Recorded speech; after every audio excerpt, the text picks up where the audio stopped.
Welcome to old school RuneScape's newest league, Trailblazer.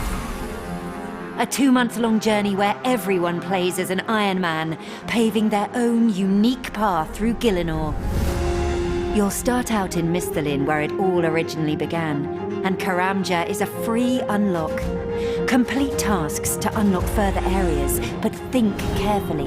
You'll only get access to 3 other regions, so choose wisely.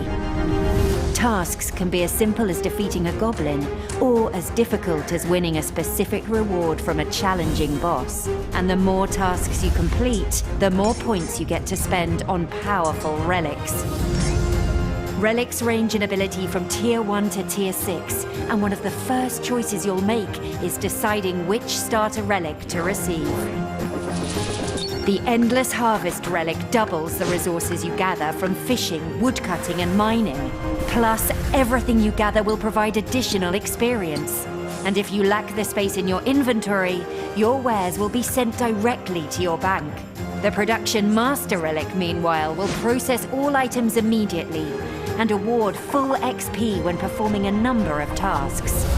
Smelting ores, smithing bars, making cannonballs, fletching logs, cutting bolt tips, cleaning herbs, brewing potions, cooking food, and making jugs of wine. Also when crafting leather, uncut gems, glass, jewelry, pottery, and battle staves, and when spinning flax or wool. Lastly, the Skilling Prodigy relic boosts all non-combat skills permanently by 12.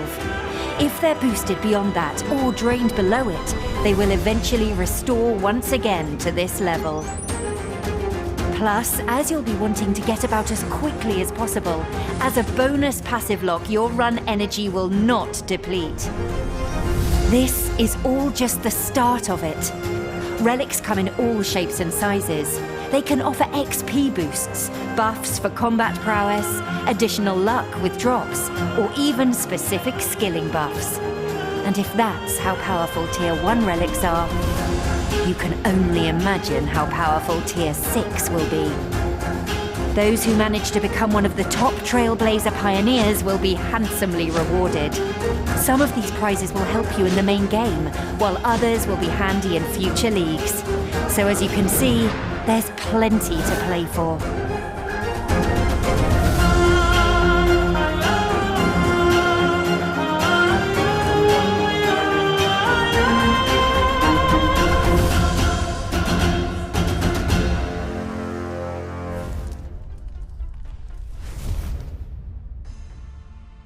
Hello everyone, welcome to this week's Old School RuneScape Q&A. I am your host, Mod Husky, and today joining me are Mod Flippy.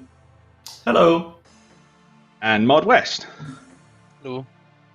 We also have Mod Spear, of course, running the show, and Mod Sarny on the chat to grab as many questions as you guys have to answer. So hopefully we'll get round to that.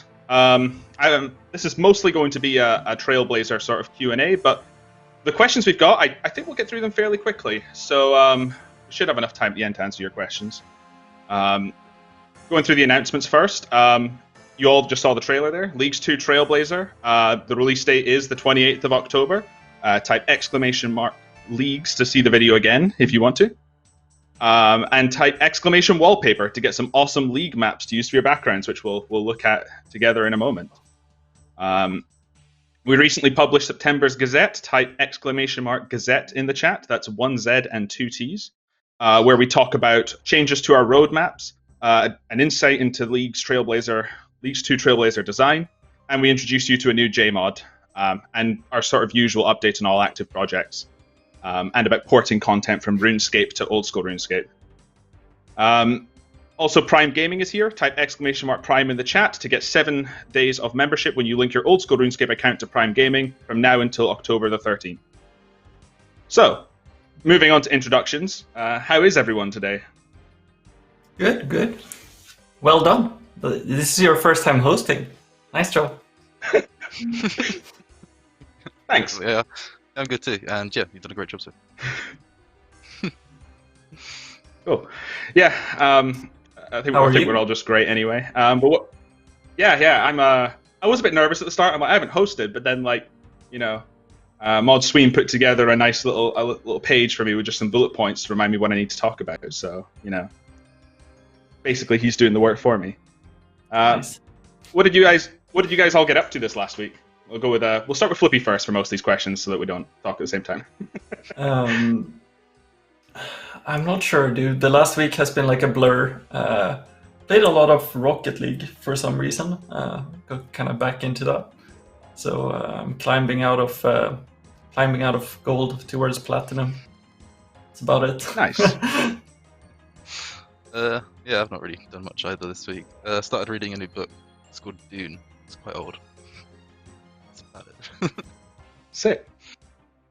Myself, we've got an offer accepted for a house and mortgage coming through, so we've just been in the stages of packing. So it's that unpleasant part of moving where you're all just sort of raking through all the stuff and deciding, do I need to keep this? Do I not? Boxing everything up. It's not nice work, but it's exciting as well for what that could mean. So yeah, moving into a house will be a fun thing. Finally a homeowner. Nice. Cool. Get that home telly. that would be so much easier. Just gather all my boxes around me, don't even pay for movers, and just do a home teleport, and everything just comes with me. That would be fantastic. Moving on to the first question. So I think this has been the biggest sort of arrangement of questions. You know, I'm sure you've all seen it as well. Is X content in this area? What about this? What about that? Because the question is asking, can you tell us more about what content each region has within it? Yes, there is going to be a blog coming at some point next week. It should hopefully have all of those interfaces on it that you've already seen from Misthalin in the Gazette, so it'll be in depth. That'll be great for everyone. You guys get to see all the quests and diaries that'll be sort of auto-completed with each area, and you'll also get to point out anything we've missed, right? I mean, we've done a lot of work scouring the game to try and find things, but you guys have already pointed out things with Misthalin that we need to fix, right? I think a big one was oversighting that Dorgish Khan requires Goblin Village quests, which we're not auto-completing, right? So we'll just mark off those diary tasks, which is great. You know, there's so many minds out there that just will point one thing each, and, you know, we'll have this awesome piece of content going into release. But these interfaces in-game will tell you all you need to know, including where we have special sort of blocked-off barriers around the game world, and we actually have a GIF of what those will sort of look like. If you're interested, designed by Mod West. Look at that. Yeah, so fortunately quite a few of the areas have some fairly helpful natural borders, you know, rivers, as you can see there's a fence here, but there is obviously still gaps that need to be blocked off, so you can't escape the area. This is just an example of the one between Northern Alcarid and just below Varrock in Misthalin. There'll also be, I think there's around 7 or 8 in the end. Obviously, you could probably work them out from looking at the maps that we've just released as wallpapers.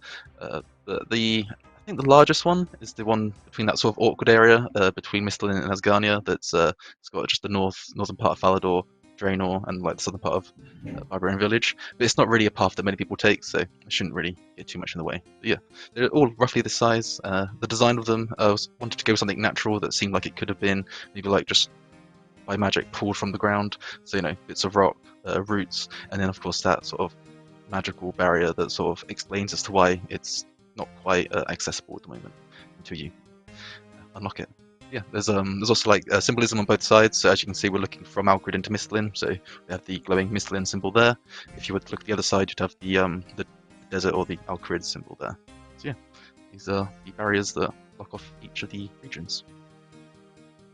These are so beautiful, and I think it's like so cool that on all the places where you clearly cannot cross the border anymore, it's like it feels very Leagues, the whole thing, and it makes the whole world feel united, you know, in a sense. You see these things and they really stand out from the environment, which is a good thing in this case, because you're supposed to be able to see that a player is on a different world. So I think it worked super well with these big chunks of rocks. Yeah, definitely. I do agree. a little bit. I feel a little bad for Ali there, who can't obviously give out his flyers as well as he used to be, as he's just sort of shouting over the fence. But I think one of the barriers is like one tile off of his spawn point. So when I was writing the code that would spawn them, there's actually a line of code that says move him back to his respawn point just in case we dropped a stone on him. That'd be a bit awkward. I don't know if there's going to be any other NPCs. I can't think of any that might suffer from that. But yeah, we want you to be able to talk to. I think it's Ali the Leaflet Dropper is what his name is, or something like that. That's the one. We were a bit concerned about the bridge, the guy died by the bridge between Kandarin and Fremennik, but fortunately that didn't become a problem in the end. There's also the warning sign in Edgeville, the wilderness warning sign, which is completely just blocked off. You can still examine it, so it's not the end of the world. I guess. But yeah, these will only appear on League Worlds naturally. So you won't see them in the main game, and if you have unlocked the connecting areas, you'll be able to click on that glowing barrier and it will just take you straight through. Unfortunately, the tech we have doesn't allow us to make it so they just disappear if you had the connecting areas, just because even though we could make the appearance of them look like they aren't there, we can't change the fact that they are still blocking and would disrupt like player pathing. So we'd rather just leave it on and give you a click to get through. Is the cleanest approach to that. And the last point with this, about what content each region has, part of the difficulty in the in-game interface was sometimes it's better to show and not tell. No one likes to read a long text list. So we took something that Mod West worked on in his spare time, I believe, and put it into the game as Pixelor. And you guys have seen it in the wallpaper command, but we can look at that map now. So here's an example from the interface first, which is just kind of clearly separating the borders. This will be in-game, and you'll get to click on these, and it'll bring up more information. And you can see clearly they're all color-coded with their own banners. So that's one of the wallpapers. Yeah, that was made specifically for Leagues. This one. Yes, this one was for Leagues. It's kind of like, I think we've almost adopted this sort of pixel art sort of theme for Leagues. Like even the relics are all pixel art. The areas now pixel art. Yeah, it's a very it's an undervalued art form, definitely. And then moving on to the next one, where we see Pixelor in all its glory. Yep. We've got essentially. You explain. I was just gonna say, So it's initially I made this about a year ago. It was in more of an 8-bit style color scheme before, and I've sort of adapted it to the old school maps color scheme, which sort of brings down the contrast quite a bit, and just makes it feel a bit more realistic. And I think it works quite well. It's also obviously had the labels added to it as well, so you can more easily identify which area is which. Yeah, it's quite cool. You have raised a lot of questions with this map. I've seen whole Twitter and Reddit have been like, what is this dark patch here? What is this flag over here? What is this pixel here? So initially I finished off Menethos, because I didn't want to just have this sort of empty void at the bottom there. Very much based it on what is established in the RuneScape lore as a whole, so borrowing from the sort of layout the RuneScape 3 used for their Menethos, and sort of the area to the east there with the little crocodile swamp and the sort of raised plateau area. It doesn't necessarily mean this will be exactly how it comes into the game, but it's probably, if we ever go in that direction, something that we'll probably aim for, just so there's more parity between the games.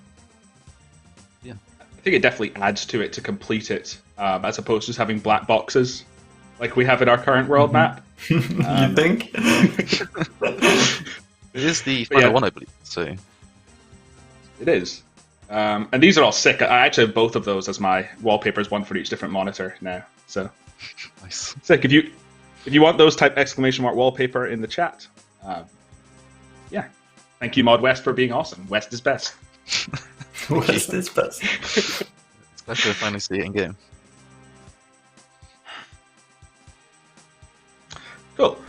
Moving on to the next question. I'm going to put this towards you, Mod Flippy. Are you limiting clues to areas which we have access to? If so, can I only keep one region unlocked in order to lower the steps and complete clues easier? No. So you can't quite. Well, now I answered no to two different questions, but you can't just stay in one area and keep all the steps in there. We did nerf clues quite heavily, I would think, since Twisted League. Obviously, you guys have seen some hints of the new relics through the sprites, so you can imagine we haven't quite nerfed them down to the ground, but But you can't cheese them that way by only limiting yourself to 1 or 2 areas. Clues work just like in the normal game, apart from the fact that we have disabled all the Saya steps.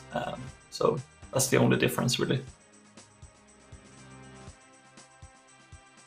Yeah, I think it would be nice if we did have clues obey only the areas you've unlocked, but that would be such a massive job compared to what we did for Saya. I mean, the scale is huge, and we just decided that we'll just leave this be a perk where you might pick an area now because it has more clues in it, right? And you'll just drop them if you can't complete them. It kind of sucks to have to drop a clue, but I think I was gonna say, on the flip side as well, like it would feel weird as you unlock more areas. It's like sort of making them feel harder, so it would be weird to have that sort of effect.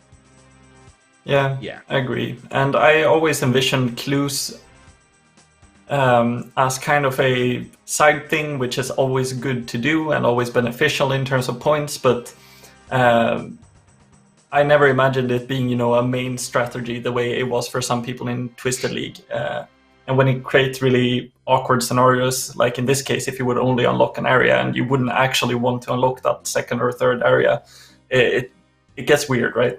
So I think it's in a better place now because they're worth doing. They're definitely worth doing still, but not as cheesy, I'd say.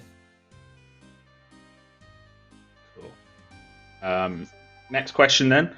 Why have you decided Karamja should be a free unlock? And I'll take this one because I've answered this on quite a few different platforms, like the League's Discord and stuff, since it was released. So I think that first of all, a lot of the issues people have had with it was the order the information came out, right? We originally said in the Gazette, when I wrote that, I said you were getting Misthalin plus 4 areas, and then suddenly people who were planning around that had 1 less area, right? When we had hidden the information to give them Karamja for free. But it's not that we're taking away one of your free unlocks. It's that we're giving you an extra one. Early on in development, we were looking at the map and we were like, how many areas should we give? Because that's a pretty big question as far as the balance of the league. And Flippy was pushing quite hard for Misthalin plus 3. I was considering Misthalin plus 4.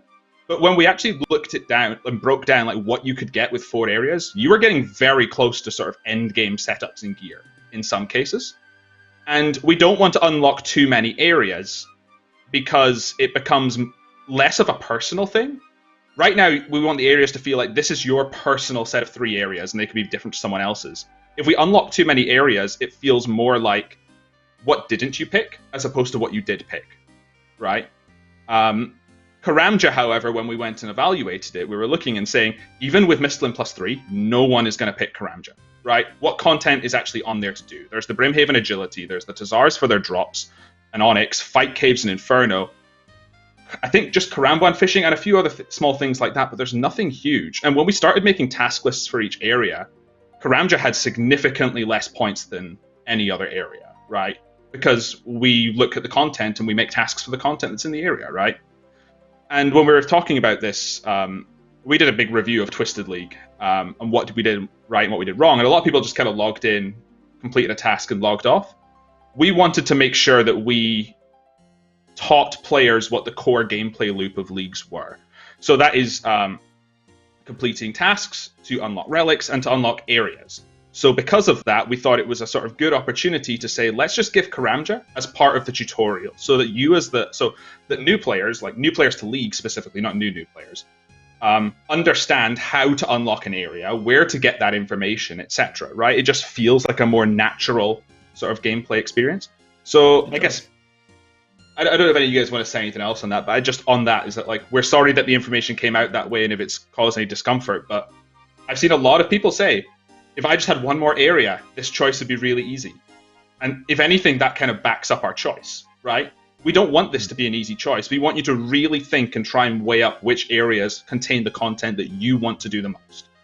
Yeah, I think we always try to aim for that sweet spot where you wish you had just one more unlock, because then that means that it's not as easy to just look at like 4 areas that are clearly a bit stronger than the rest of them and just unlock them. But it's like you really got to prioritize what you want to do and what kind of playstyle you have and what you envision your endgame account to look like, both in terms of gear and skills and tasks completed. So it's more of an important choice the less areas you have in that sense. So I'm pretty happy where we are right now. Yeah, I agree with all that. Plus, also on like the newbie side of things, like no one can be like, "Oh, I didn't unlock Karamja, so I don't have a fire cave." No, you have to go do that. Yeah, that's So I saw a lot of people saying like, "Oh, you only unlocked Karamja for everyone because you want to see people race to Inferno." I'd say that was a bonus side effect on it. Like now we're gonna get there's the sour please. Now we're gonna see so many people actually competing for the cape, which is always it's just gonna be great that you don't have to sacrifice one of your unlocks to participate in that. I think that's gonna be pretty exciting to watch. Yeah. I think that's the thing, right? It's going to be less about like who can get the first Infernal Cape, but people are going to be saying what relics did they pick to get it first? Which areas did they pick first, right? How low gear did they go in with, right? Are they going to get Desert for the Ancients? Are they going to go without Ancients, right? All these sort of questions are going to be quite fun to watch. And I think that a lot of people are also...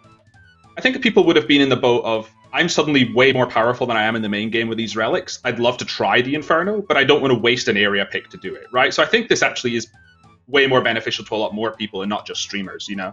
If you've ever wanted to try the Inferno, maybe you haven't quite got there, but, you know, you're going to be... there's a fly on my webcam.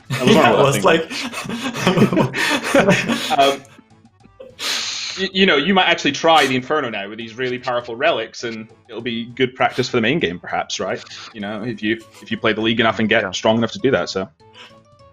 You know, make you more confident with the relics, definitely. Cool. Moving on. Mod Flippy, what led to the decision to stop run energy being a relic choice and making it an always-on active perk? So I think with Endless Endurance, we've been talking a lot about this whole fun versus strategic choice. I think that was like the perfect example of something that just everyone should have had from the beginning. It was fun for the first league, but running in leagues as a game mode makes sense to never run out of energy, because it's like we're trying to take away all the tedious parts from the game mode that you would normally experience in the main game, and that can be really important in the main game as well. We're just trying to remove that. People have 2 months to just squeeze as much fun as they can out of the game mode. So I think it just made a lot of sense to give that to everyone as a passive, and then give a more, you know, active, challenging choice as the relic itself. Yeah, I completely agree with that. No. And as well, like I think people have said, like, what's the point in training agility then? Yes, there's going to be less reason to, but there's also going to be tasks related to agility things, right? So training agility will still work towards tasks, right? And there's also some cool shortcuts, right? That So here's a big question, and I think it's maybe the one I saw on Reddit a lot on release. Why are you releasing so soon to another major MMO release, such as WoW Shadowlands? So I can only answer from a developer's perspective here, right? But the way we end up doing this work is we say, what do we want in the league? And we go through and we say, okay, we need tasks, we need relics. We start creating these jobs in our backlog, right? Then we start breaking down the jobs a bit more. So, okay, what do we need tasks? We want area tasks. Okay, so we'll make a job for each area. And we want like general tasks and blah, blah. And we give these sort of things like rough estimations. And I don't want to bore you down with like agile software development and stuff, but we give them a rough amount of points relative to each other. And like we just say, okay, we don't care if an area is bigger than another one. We'll just say it's 5 for every area at first, right? And we end up with this sort of number of points that represents the amount of work that we have to do until this can be released, right? And then we have like managers that start tracking these points. Yeah, they say, okay, the team's getting through 30 points a week, and there's 300 points total. so the release date's going to be in 10 weeks. We do allow like a 30% sort of extra sort of things could come up. We could have estimates going wrong that we do allow for. But it allows them to see when it is. And we knew like months ahead of time that we were tracking for some point in October, more than likely late October release. And as we got closer and signed off major milestones, we were like, internally, we'd sort of gone around, okay, our release date's going to be the 28th of October. We've known about this release date for 2-ish months, maybe 3 months, right? We were obviously aware it could change if things got held up on our end, right? If we weren't getting through the work, but we are. And then obviously, WoW dropped the Shadowlands release date, and we're like, okay, I guess this is happening. But we're not going to hold off on giving you guys the League content just because of that, right? You know, you guys want the content. A lot of you guys want the League content, and we're just going to give it to you when it's ready, right? Whether or not a project gets sort of delayed because of another big release as well is definitely not on our sort of decision as developers, right? You know, so that's all we could really comment on it. We obviously can't give it earlier because we still have work to do, right? We're not going to give you a half-finished product, but yeah, that's kind of the aspect, right? We just knew we were tracking for that, and it's almost inevitable that you're going to release content at about the same time another game's company releases content, right? I think that's just the way the world works, you know? We're not all going to try and fit around each other, you know? I mean, I don't know much about Shadowlands, but is it time limited? I think a lot of people... An expansion, right? Or Yeah, am I... it's a easy decision there, isn't it? I think a lot of people like... From what I remember, I used to play World of Warcraft back in the day. A lot of people get really excited around the sort of release of the first raid of an expansion. You know, it's get ready the first week and raid the second week. But yeah, I agree. I'm going to be competing or trying to get the Dragon Trophy, so I won't be playing for sure, and I'll be playing leagues. And I think players just need to make their mind up, right? What is it that they value and want to play more? You know. No pressure. What is it you value? Hint, hint. Cool. Next question. What led to the change to Endless Harvest being so that it now gives additional experience? This is a tricky one, which we're still kind of on the fence about. So Endless Harvest is much better than what was it called previously? Hardcore Harvester and Arcane Courier kind of combined. Yes, so we combined those, and obviously it's a lot better since it's one relic, two relics combined into one. But we looked at that relic compared to the other two, and we've been kind of split within the team. So I'm a skiller. I love AFKing stuff on the side. Yet I decided pretty early on I would really not pick that relic because it only benefits 3 skills that are not super crucial to the rest of the stuff that you'll do. It's like having woodcutting, fishing, and mining is not really gonna get you better gear or progress you that much in terms of points.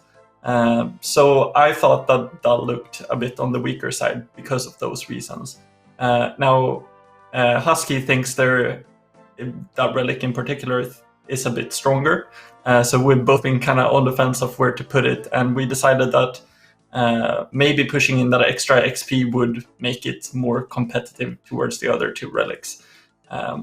Now, I think we're both open to looking at the numbers specifically, maybe tuning that double resources into like a 50% chance of getting an extra resource or whatever, really. But I think the experience should be there. I think it's more important probably than the double resources, unless you're going past 99 in fletching, smithing, and cooking. But yeah, it's generally just to make it a bit more competitive. Like Production Master will really like boost your account in so many ways, both in combat and in skilling. Skilling Prodigy is just an overall super good relic for many reasons, not just for training skills. So it was just to make it a bit more versatile instead of just being, it makes these 3 semi-useless skills really strong, kind of. If that makes any sense. Yeah. I think I was, as Flippy said there, I was a little cautious about it just being double XP in these 3 skills. We might still look at that. And like Absolutely, Flippy said, we still want to give the XP for the resource, but maybe the resource happens 80% of the time, 50% of the time, whatever. We're going to fine tune it. And the reason we give this to the players is so we can get the feedback on the first pick. The first relic pick is super important to players because it's the one they have the least time to think about. So buyer's remorse opportunities are higher. If you're looking at the future relics while you're grinding, you have a lot more time to weigh up what you want to do with full information. And I think it's important that all of the first relics are relatively competitive at going for the Dragon Cup, right? If you pick a relic and then later on, change your mind and are like, oh, this suddenly isn't good for my points. And Endless Harvest felt like it might do that. Even if it was really good for people with an AFK playstyle. The biggest thing that was off to me is you bank enough fish for like 80 cooking and still only be like 65 fishing or something like that, right? Which it just meant that the 2 skills were no longer training at that same ratio they are in the main game. Like we know cooking generally, trains faster if you cook everything you fish, but it was an even bigger gap and it just felt weird, right? You'd be 99 cooking and still training your fishing at like the 80s, right? Or on the other hand, you'd get 99 fishing and you'd have a bunch of food that, will take you past 99 in cooking. And what do you do with all that food to cook, kind of, unless you're going past 99? Yeah. And just to clarify, we saw a question from the chat. The video, how can you clarify how it works? The release date video states items go to your bank if the inventory is full, while the Gazette seems to state it will go to your bank unless the bank is full. You want to clarify that, or? I was actually thinking about this yesterday. So I think in the current format, the Relic just sends the items to the bank. And I think that's how we planned it as well. I think I got to double check that just to make sure we're on the same page here. But it'll be, I think, whatever was in the first blog, I think is the case in game. Yeah, it currently just sends it to your bank. It doesn't wait for your inventory to be full and then sends it to your bank. There's advantages to both. Yeah. Another question. How will questing work for quests that require travel to areas that you have not yet or you don't want to unlock? For example, Desert Treasure requires you to go to multiple regions, so you can't complete that quest.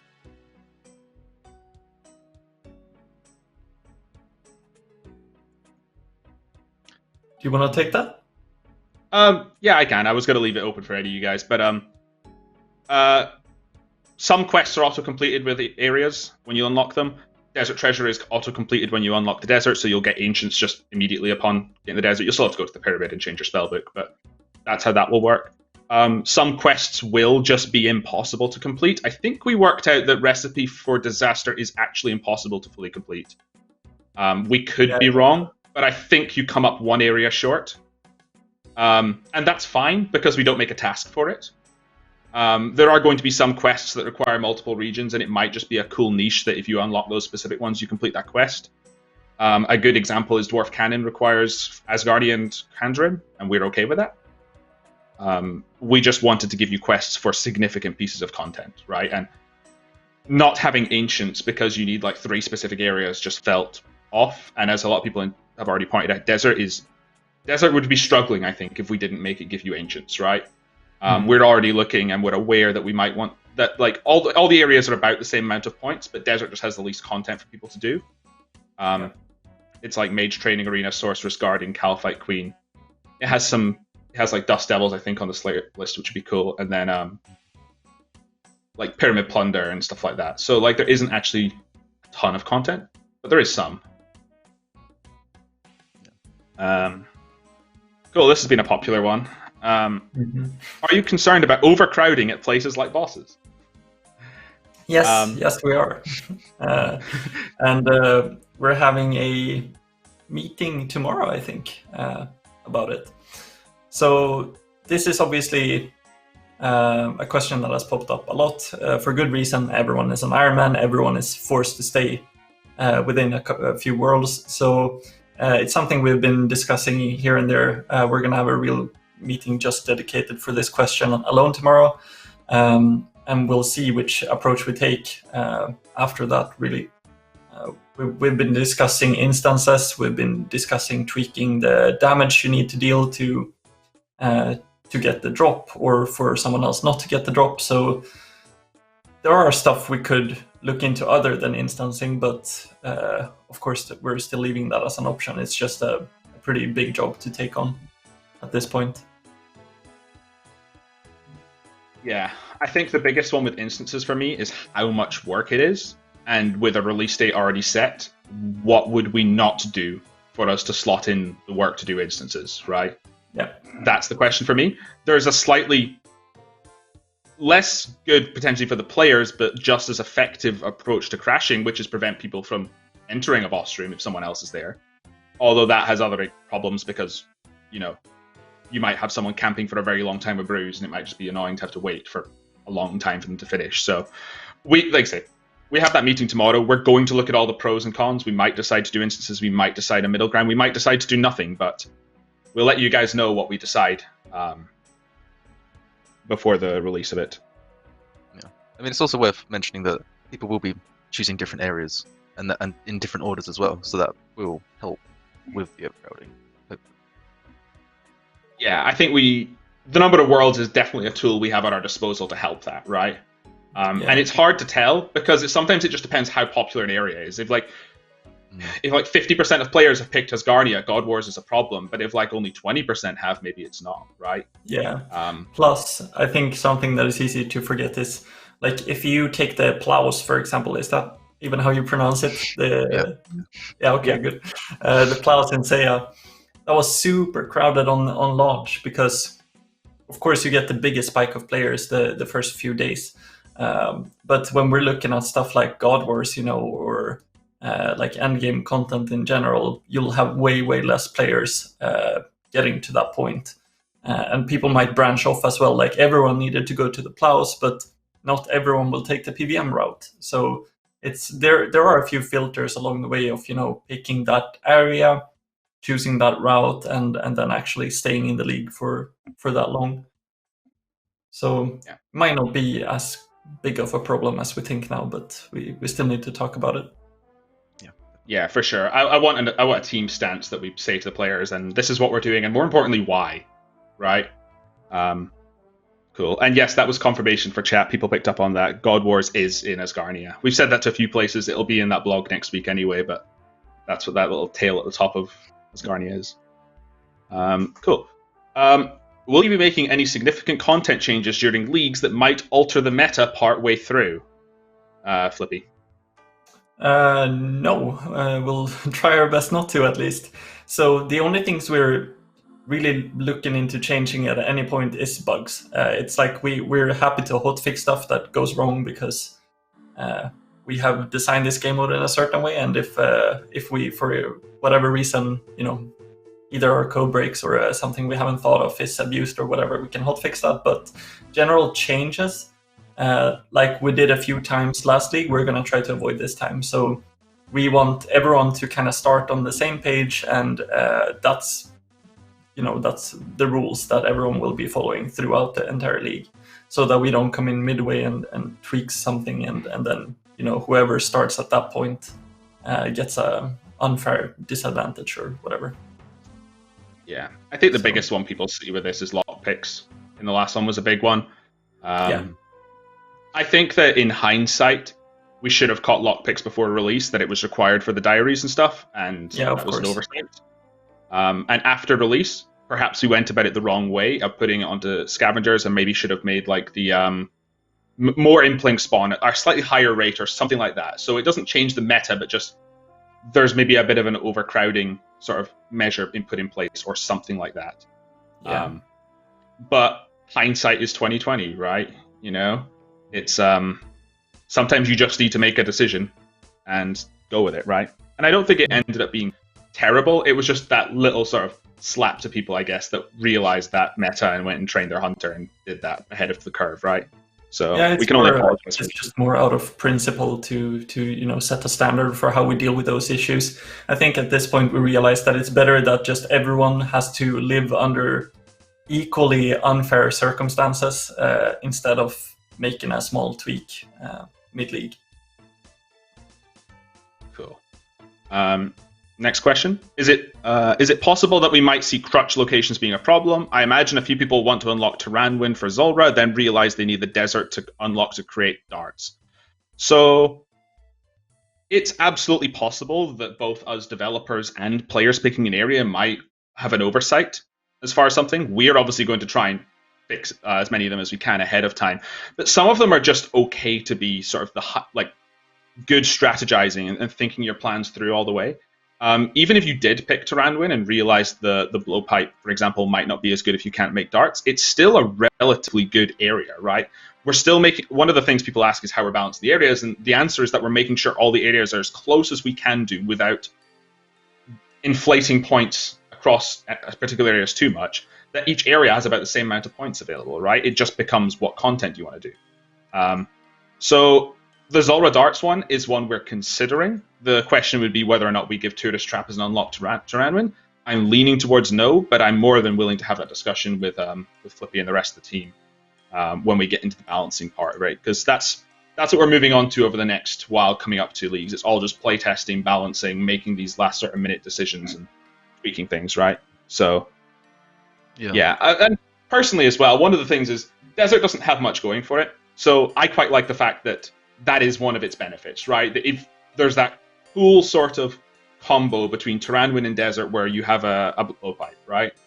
And area combinations are cool, right? If there's a cool power spike because you combine things in a certain way, I feel like that's kind of the point of the league, right? Mm-hmm.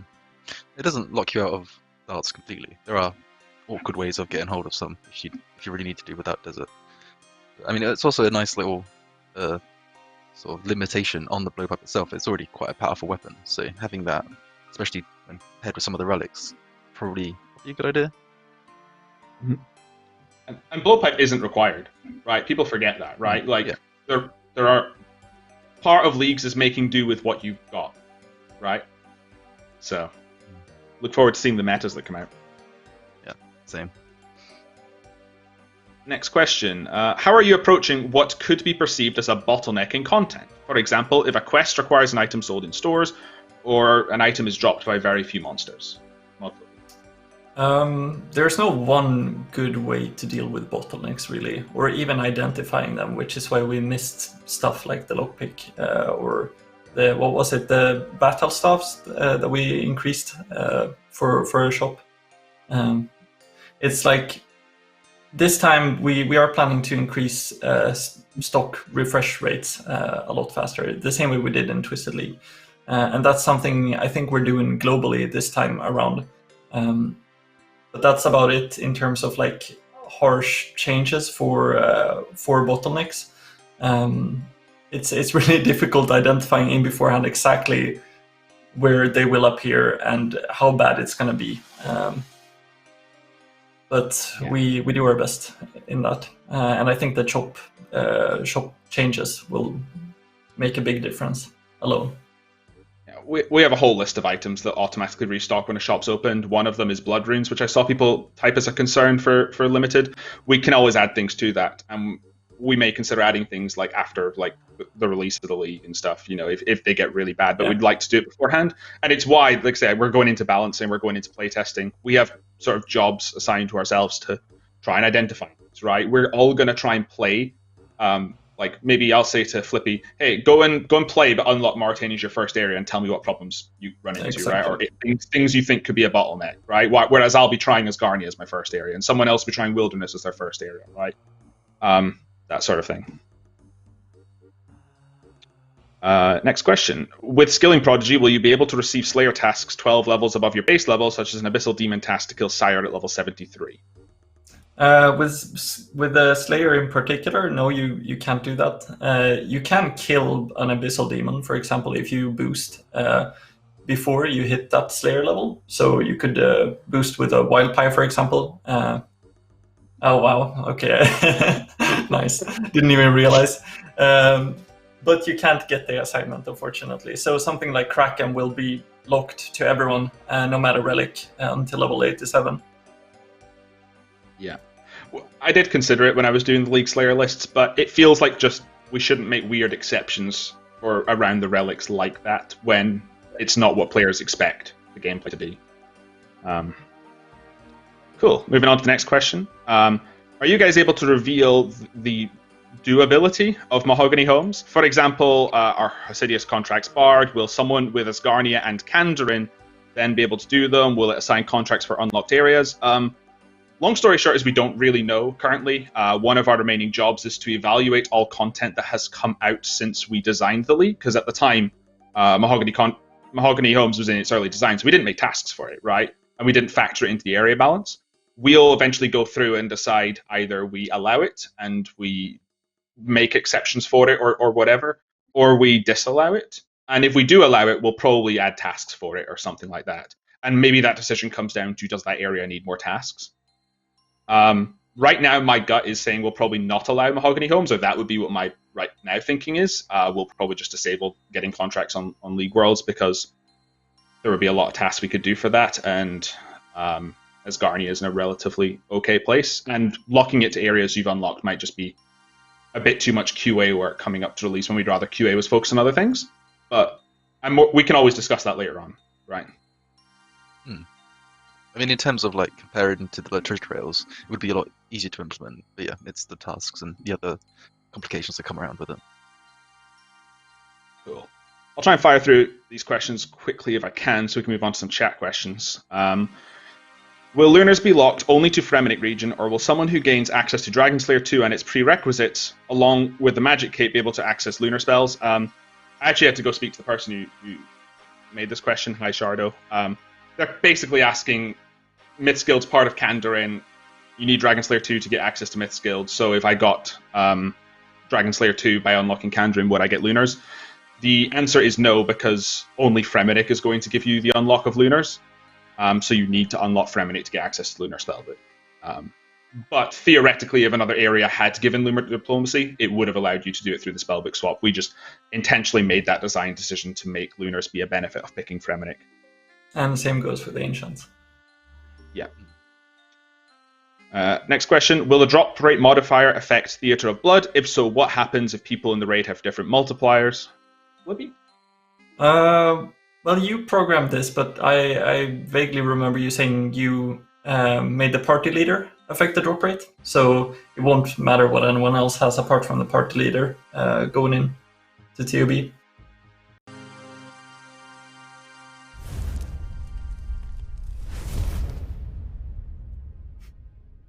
Debated. Hello? Are we back? Hello. Are we back, chat?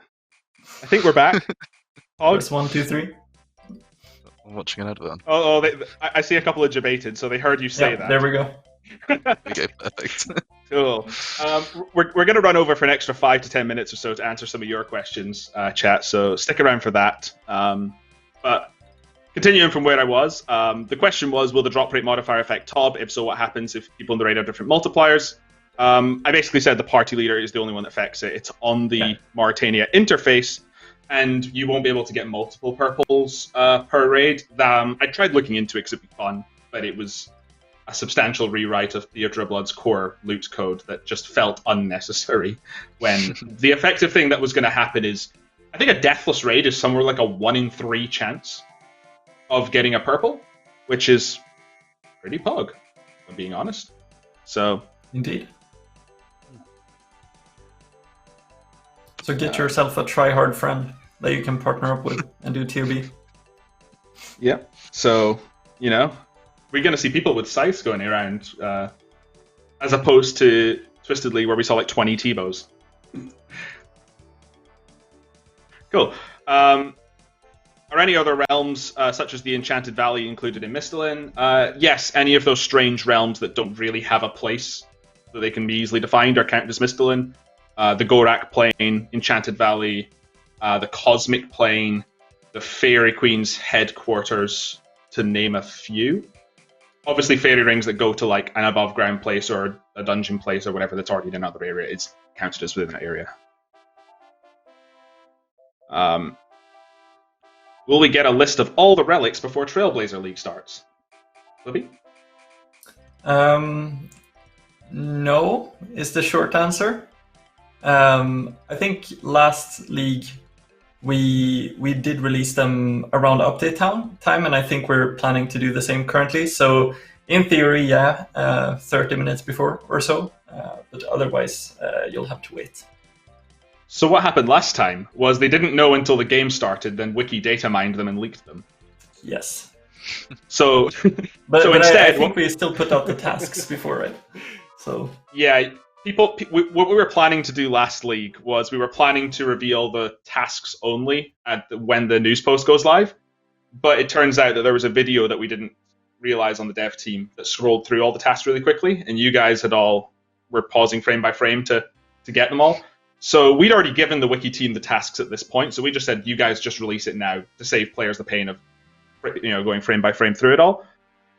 We plan to hopefully collaborate with the wiki ahead of time so that they will be ready to release all the relic and all the task information when the countdown begins on the Wednesday the update starts. That is the plan. Definitely for tasks, team might still say no to relics, but I think we're all generally on the same page that 30-minute rush of quickly reading up all the relics could be quite fun to those waiting for the update to hit, right? Get that last second thinking of whether you still want to pick Skilling Prodigy or if you're eventually going to pick Production Master when you see the other relics, you know? Cool. What time of day will it start? We haven't really announced that yet. We could have an earlier release just to make sure. Quite often on big releases, the dev team starts later and stays back later so that we cover as much of the day as possible, just in case we need to hotfix anything. So we might start earlier because of that, but I don't know. Just keep your eyes posted. I'm sure it'll be in one of the blogs or announced on social coming up to it. And lastly, to you, Flippy, will houses default to Brimhaven instead of Rimington? Yes. Another benefit of giving you Karamja for free is we fix the player on house issue. We noticed afterwards. Well, we're going to go through some of your chat questions. I see about 50 of them, 61 now. I don't know if we're going to get through all of them. We're not probably, but we'll just pick out as many as we can. What does it mean by the rewards could help you in the main game? I think that's just the way it was worded. They'll help you by making you look badass in the main game. You could always sell them for gold. A bit of money. And potentially sell them for gold because they're all tradable. Apart from the trophies. We answered the Skilling Prodigy and Slayer question. Karamja player on house be the starter. We did. Essentially, when you buy your first house, it'll just be in Brimhaven. And if you want to move it, you have to unlock the area you're trying to move it to. Will NPC contacts be able to communicate with NPCs out of your selected zones? Well, I mean, Husky wrote this to me on Slack the other day, and he was like, have we covered this? And I think I just replied with a monk ass. But generally, no, probably not, right? I made a small 1-point job to just kind of look to see if this would be a problem or not. I think the things that stand out are like maybe Slayer Masters you don't have access to, but if they're all doing the same thing, does it matter? But if it lets you complete tasks outside zones that we haven't accounted for, that could be quite bad, right? So we'll look into that. There's also that guy on the toilet in Zaya. Oh, can you talk to him through NPC contact? It's one of the random ones. The players know that?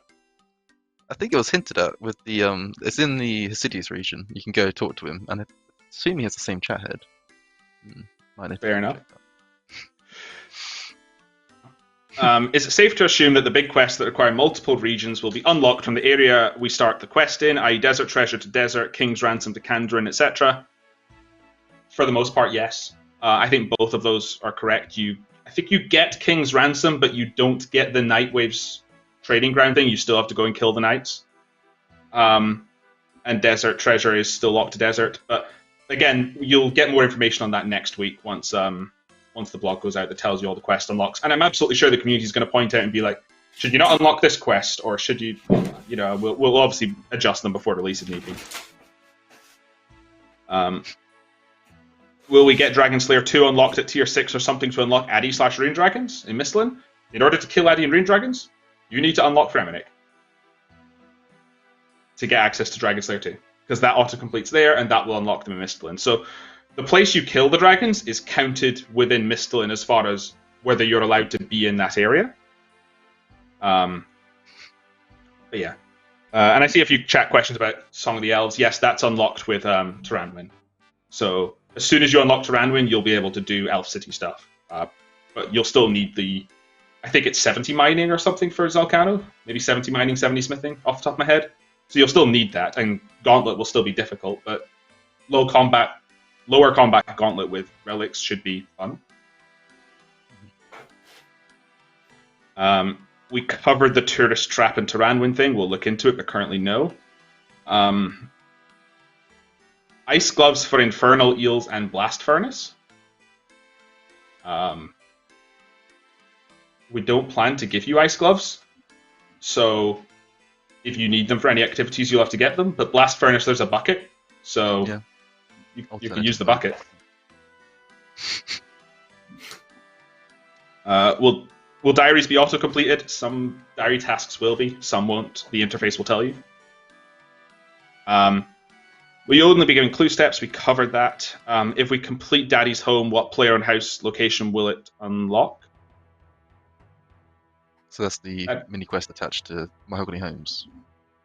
Yeah, I don't think it unlocks a player and house location, right? It just gives you money to buy a house. Yeah, and that's sort of, and currently it obviously hinges on the fact that you can't go to Asgarnia in the main game. So, definitely make any difference. I can't see anyone in... It does unlock your house. Fair enough. Elena's also said it does unlock your house if you do construction, so we'll just double check that actually does still set it to Brimhaven, because that would be bad if it suddenly sent it to Remington. But we mentioned we would look into that, wouldn't we? So see what it affects. Yeah. I'm actually going to take a note of that question and paste that to you, Flippy, so I have a note board I can look at tomorrow. Yeah, I'm always your note board. I am your note board. If I'm at the weekend, I'm just let someone raise something. I'm like, here, type this to Flippy, and we'll look at it on Monday. Yeah, I'm surprised you haven't started writing stuff down like note to myself, considering having steak for dinner tomorrow. We're not at that level yet, maybe. This is an interesting question you guys can take. Will the area selection be balanced, or do you foresee there being a meta selection? I imagine eventually, after some time, but I'm looking forward to like the names people start giving, like the combination of the 3 areas they choose. So I can imagine that being quite fun, and see how they like naturally develop over time as players pick their areas and flex on each other. I do think that people will still go to what streamers pick for some of them, but I think people should consider, like, Wooks will pick an area because Wooks wants to do the content in that area, right? Like, and we all know Wooks is going to probably go for things like firsts instead of playing the entire league. So if he's doing, like, I don't know, like picking Mauritania because he really wants to do Theatre of Blood, but you don't like Theatre of Blood and you don't plan to do Theatre of Blood, then there's probably a lot of tasks that you're just not going to complete in that area, compared to another area that has more tasks you might end up completing. So I guess the rule of thumb would be pick areas based on the content that you think you are going to enjoy doing for that 2 months, right? We still got barriers for Mauritania as well, if you're not into the Theatre of Blood stuff. Yeah. Oh, there's definitely a lot to do with Mauritania, even if you're not doing Theatre of Blood or Nightmare, but there are points associated with Theatre of Blood and Nightmare, and we consider that when we balance the areas, right? Yeah, I focused around those. Cool. You can't use the same tech that you use at the Farming Guild for the barriers between regions. I think the biggest problem with the Farming Guild ones is that you can delay the sending you out with interfaces and stuff. It does after you close. I think there's like, they're not the most secure, and it's not the end of the world if they're not for the Farming Guild. But we really, really, really want to like lock this off as much as we can, right? It's a bad thing if someone can do something in the area because they stalled or whatever, right? So we just went with what we thought would be the most secure possible. I know the new maps are for Trailblazer. Can you add the Zaya content to the 8-bit maps so we have the whole world? So yeah, I initially left it off. During that time, we just finished doing. Well, when I was making the map initially back last year, I just finished the Sidious rework, and I very much had some plans in the works for all the other houses. So I kind of thought it'd be a bit awkward if I did an entire pixel map of Zaya, and then then do another one once the other areas in the future if they had to get reworked. So I'm sort of waiting for that, which is on the cards for next year. So maybe once that's all done, I'll start putting together a pixel art map of Zaya as well, making a finally have a finalized map. But I mean, on top of that as well, there's also got the concern of not having Valimor finished yet, and it would also be nice to not have like a giant black void on the pixel art map as well, or just a straight line where Kudamortem ends. So yeah, things to consider. And there's another question for maps just a little bit further down. Is there a version of the map without labels? Oh, if on my Twitter there's the old one. It's a little unupdated. I did add a few of the new areas that we added since I made the map. I can put together one though without labels if that's what you want. Definitely. Cool. Can you open up the barriers after unlocking so it doesn't look like they're impassable, so there would just be a bigger gap between the rocks? I think we kind of covered this earlier. Maybe it just wasn't super clear. But essentially, while we could make the model disappear, we can't change the fact the model is mapped down there. And because that model has to be blocking on one version of it, it's blocking on all of the versions, right? So we can't make it suddenly not block player movement. So we have to give you a click to go through. I don't think it's the end of the world. These barriers are in very sort of niche locations that the players will walk through normally. I imagine most part you'll just be teleporting to the next area. Yeah. Through either your spell books or the interface. Cool. I think we have about 5 minutes. Will I just go through these as quick as I can? Yeah, I'm just going to say regarding the teleport as well, I got this question a few times. People asking if there is a cooldown on the teleport between the areas, and there is no cooldown at all. We made the teleport really slow. It's the same length as the normal home teleport, so that acts as a natural cooldown where it's not quite as abusable.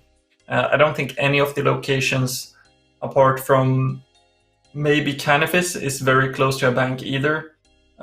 So yeah, it should be fine, honestly. Oh. And before I go through these questions as quickly as I can, I think I saw one asked a lot was how's PvP going to work? And we kind of touched on it before, but it's changed since then. The blog next week will detail it as well. But we got a lot of feedback about the whole safe death in PvP thing because people don't want people going in max sort of gear for leagues without any risk at all. So we've kind of met halfway on that. What we're going to do is we're going to treat a PvP death as a PvM death. And what that means is that you will get a gravestone and your items will go to a gravestone as normal. Because everyone's an Iron Man, obviously there's no loot transfer between people. So what we're going to do is make you pay your gravestone fees, essentially, if you die in the PvP death. But just to prevent sort of people griefing you getting back to your gravestone, we're also going to move the gravestone back to your respawn location. So it's about saying, like, yes, like PvP will still have some risk, but you might run out of GP eventually, right? So there is a reason to take cheaper gear potentially to PK in, and if you take more expensive gear, it will obviously you'll have a bit more costs associated with it. But that's the idea. We want there to be little to no risk, and it felt like we got a lot of feedback that no risk was the wrong way, so we went with little. Cool. I'm going to rattle through these as quick as I can. Will we need desert to make darts? You'll need desert to smith them, but not fletch them currently. If that changes, the interface will update accordingly. Is Taramwin going to have Zulrah and Wilderness Revenants? Yes. How will Abyss work? Are you able to RC? The altars themselves, you'll only be able to access them if you've unlocked the area they're in. For example, you'll only be able to get access to the Wrath altar if you've unlocked Kandarin. Will Corp go under the Wildy unlock? Yes. Can you release statistics after the league about what areas and relics people picked? Yes. Will Slayer be specific to the area you're in? What about Slayer masters? Every area adds monsters to the list. Misthalin adds some, Karamja gets some, so you get some from the start. And unlocking an area will add another 6 monsters to your list. The area interface will tell you which ones. Can you complete Desert Treasure? It's auto-completed with Desert. Doesn't have access to the Inferno for practice undermine part of the challenge? I don't think so. I think Inferno's going to be a very different experience to Leagues, and Inferno's been out for 2-ish years now. So I think it's kind of moot at this point. I think that the challenge is still going to be there, but it is going to be easier in the League, for sure. How will I access normal God Wars Dungeon if I unlock Fremennik and not Asgarnia? From the looks of the map, it seems cut off. You go to God Wars Dungeon by going through Troll Stronghold, which is part of Asgarnia, same way you normally would. Well, each region have equal amounts of total points. There will be a discrepancy, but we're hoping to minimize it as much as possible. Roughly 10% is our maximum sort of tolerance. We might have an exception to that, but that's roughly what we're going for. Can we get something to the POH to put old trophies like a trophy case? Yes, we are adding a player-owned house trophy room past the poll. You can check the rewards blog to see how that will work. God Wars Dungeon function any differently. We have a meeting tomorrow to discuss how instances and stuff might work. Did you ever consider capping leagues with X amount of hours in order to make it fair competition? We did. It was an extortionate amount of hours for like 16 hours times 7 per week. But we just felt like that wouldn't feel great as a player.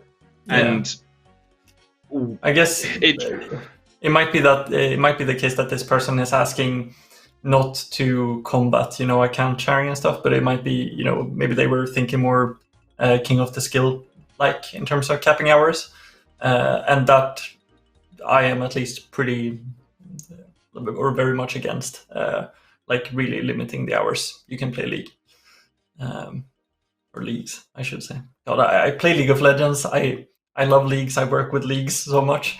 It happens so many times every day that I'm like talking to my friends or fiance, and I'm just like Leagues, and they're like, "Bliss." It's driving me crazy. Cool. Question in chat: which JMod is going to do best? It's clearly me. Mahogany Homes. Whoa. I mean, you did win last time, didn't you? So, it's done. I doubled the points of second place, and I was the only one to get Dragon in the team. So it's gonna be husky. How will Mahogany Homes work? We covered it. Probably not going to work, and we'll disable it. But if we enable it, we'll explain why in the interface. Peking enabled, yes. How will Wilderness work regarding looting players' experience from PvP? Same iron rules. We kind of covered this before, I think, already. Just sort of watch the VOD, I suppose. Can you transfer pets to normal OSRs? No. We're not letting you transfer your pets from Leagues to normal OSRs, but you'll get to keep them League to League. Will there be PKing-related challenges? I think there's a single task to kill a player, and we didn't want to go more than that because it would be very boostable / paying people to do it for you. So yes, you have to kill a player if you're in the wilderness, and that's probably about as far as we go. Can we please get a confirmation that shops will be super bad in the early league? We're looking into it. People talking here, rune shops, arrows, Dorgish and crossbows. I think we've covered all those already. Lack of blood rooms, they'll be refreshed in shops. How many worlds they're going to be, we don't know. Hopefully more than Twisted League, and reduce it if players drop off. Can you implement instances after the league start or add them later? I'd rather the leagues were shipped with everything with very little content changes. Is Slayer Helm I would not like to do that. No. Is Slayer Helm automatically imbued? Do you need Mori to get it? Yes, you need Mori to get Slayer Helm. If you unlock Kandarin, you can imbue it. We're essentially doing you buy Nightmare Zone points for 1 coin each, because we're not enabling Nightmare Zone. We disabled Nightmare Zone so that you can't just AFK like your way to like 25 mil combats in an instance. So we've disabled that, but you can still get the points to imbue stuff. What about Wilderness? It looks like they asked. It looks like they asked, "Do you need Morty to get it?" I don't think Morty's got anything to do with that. Yeah. What about Wilderness? How will you stop clans locking down areas? Clans are just going to be a thing in the Wilderness, potentially.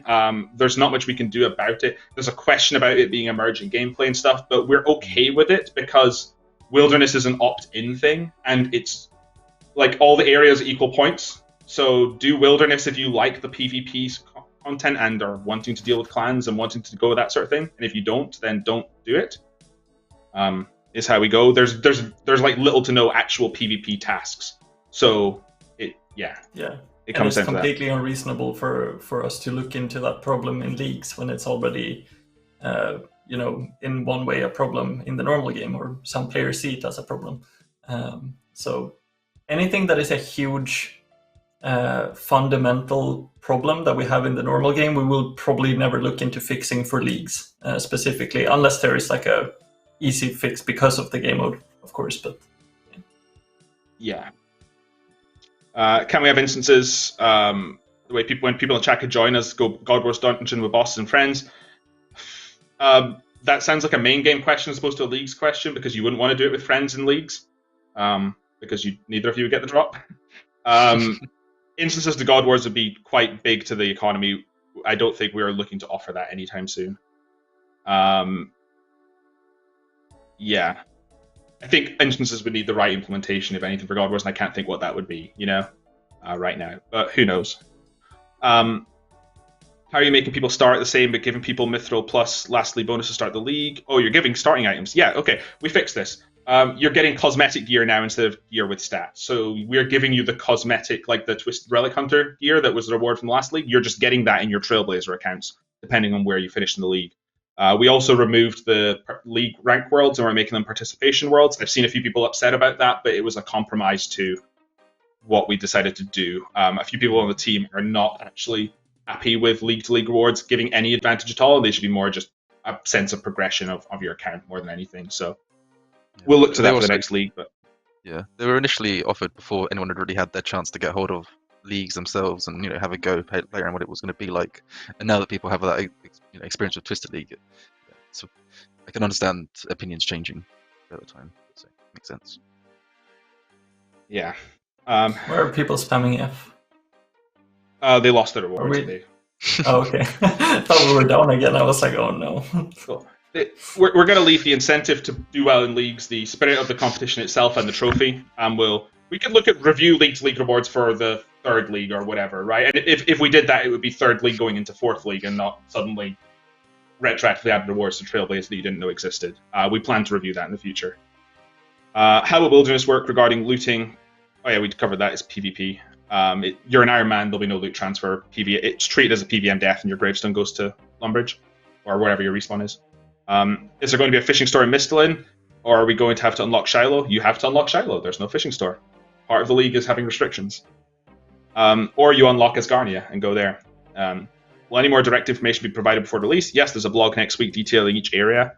How people reach Thranduin if they don't have Kandrin unlocked. You can teleport through the interface. Will you add recycling BAMs to shops in Mauritania for Nightmare? Good question. I don't think we should, but that's a good question.